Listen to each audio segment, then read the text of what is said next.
đâu cầm ngoài để ơi. Thì cái này thôi. Tung này thì trang xài có mới vào hàng xong.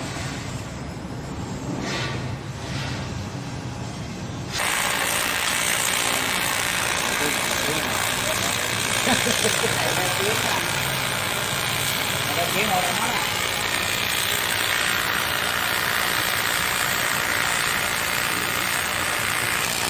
Không bắt được cái đấy nó cứ nằm chỗ không à.